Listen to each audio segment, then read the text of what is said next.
Hello, everyone, and welcome to this self-care workshop.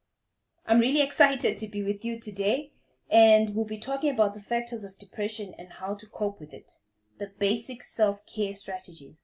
If I haven't met you yet, my name is Hazel, and I will be your presenter today. This workshop is called Weathering the Storm, Preventing and Managing Depression. It comes from the Mental Freedom for Youth organization, and if you'd like their numbers, it is 0774 682568 or email on hazel.dz@gmail.com.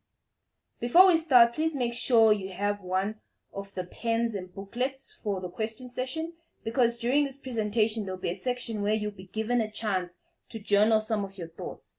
If you have not received a booklet yet, kindly raise your hand so that one can be provided for you.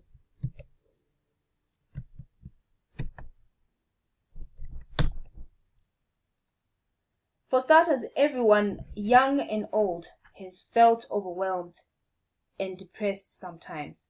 If you've been feeling depressed for 2 weeks or more, if your mood is starting to interfere with your coursework, your job, or your relationships, you may be experiencing some symptoms of depression. Today's workshop will focus on young people. You will learn some self-care strategies you can use to fight depression. Most view depression symptoms as feelings of laziness or feelings of sadness. However, depression is more than that. Ill-advised comments like, "Oh, please get a grip," or pull yourself together," reflect a lack of knowledge or ignorance from that person. The symptoms of depression may vary from each person. It really is a personal thing. Depressed people may suffer from persistent tiredness and loss of energy. Furthermore, they may suffer from loss of concentration or becoming indecisive, feelings of guilt, low self-esteem, thoughts of suicide. In several cases, people with depression also lose their interest in eating and find no pleasure in any life activities, including social interactions. As of 2020, 27% of Zimbabwean youth are depressed. This was a statement from UNICEF. Many different factors and life circumstances can contribute to anxiety and depression in the young people, such as fights with family and friends, changing schools or starting secondary school, being bullied, poverty, experiencing some sort of relationship breakup or recent death or abuse or neglect, COVID-19 pandemic lockdowns and changes. Sometimes depression is caused by genetic factors. Please note best. Depression is a personal issue and doesn't always have to be able to tick one box. Therefore, it's important to understand one's triggers, as depression tends to be recurrent. People who have lived through one depressive episode are 50% more likely to endure a second episode. Therefore, try to identify your own personal triggers. It could be stress, sensitive times of the year. These could be perhaps an anniversary or Christmas time, illness, problem at work, poor sleep, relationship difficulties, substance abuse, such as alcohol or drugs, seasonal changes, or a loss in the family. I particularly liked this quote, and I think it's quite relevant to this workshop. I would like to read it out for you. It says, "I am bent but not broken. I am scared but not disfigured. I am sad but not hopeless. I am tired but not powerless. I am angry but not bitter. I am depressed but not giving up." I would encourage you, young individuals, to make sure that you do not give up, even though it seems hard and you feel very depressed. There's always a way to help yourself out of those situations as well, especially if you don't have the resources and facilities, it's quite important to look within yourself to find a way to feel better about yourself and life. Okay, so for the next few minutes, this is going to be our question session. I will request that you answer the questions in your journal. Feel free to ask questions during this time as well. I'll give you just a few minutes and then we can move on.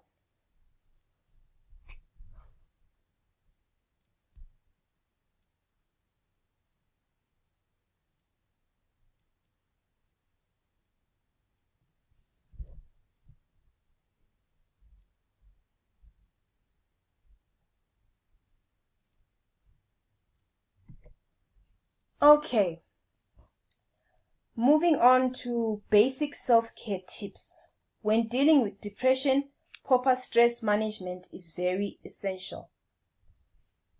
So we have some tips for you, and one of them is to ensure that you visit your doctor or counselor to learn whether you have depression and what you can do to treat it. Most people feel the need to hide their problems. They don't go out and speak to someone. Sometimes if you don't have access to a doctor or a counselor, it's quite essential that you look for someone who you trust, and then you can go to them and seek help. Another important tip is to exercise regularly. The Harvard Medical School report states regular exercise can improve your mood. Also, study published in 2005 found that walking fast for 35 minutes a day, 5 times a week, significantly improved symptoms in people with mild to moderate depression. Another one is eating healthy foods. We received this picture from WebMD that spoke of foods that might help fight depression. There isn't an exact meal that can reduce the signs or symptoms of depression, but we are encouraged to eat healthy, and that can help reduce some of those symptoms. The Mayo Clinic in some preliminary research suggests that having a poor diet can make you more vulnerable to depression.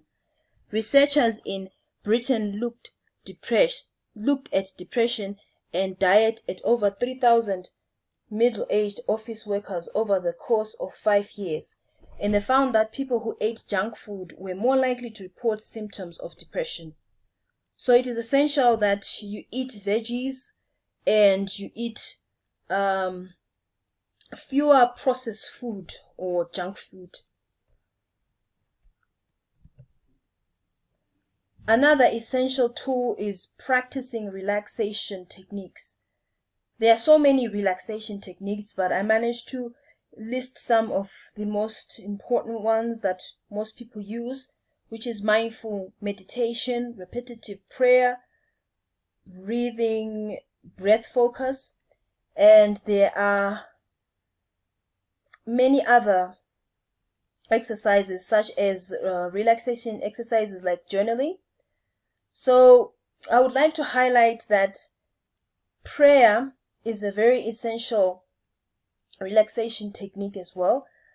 I have also used it myself in the past. You can be able to feed on the words of God, read texts about joy, begin a joy or gratitude journal, or you can find ways to fill up your mind with positive thoughts and meditate about God's word. Last but not least,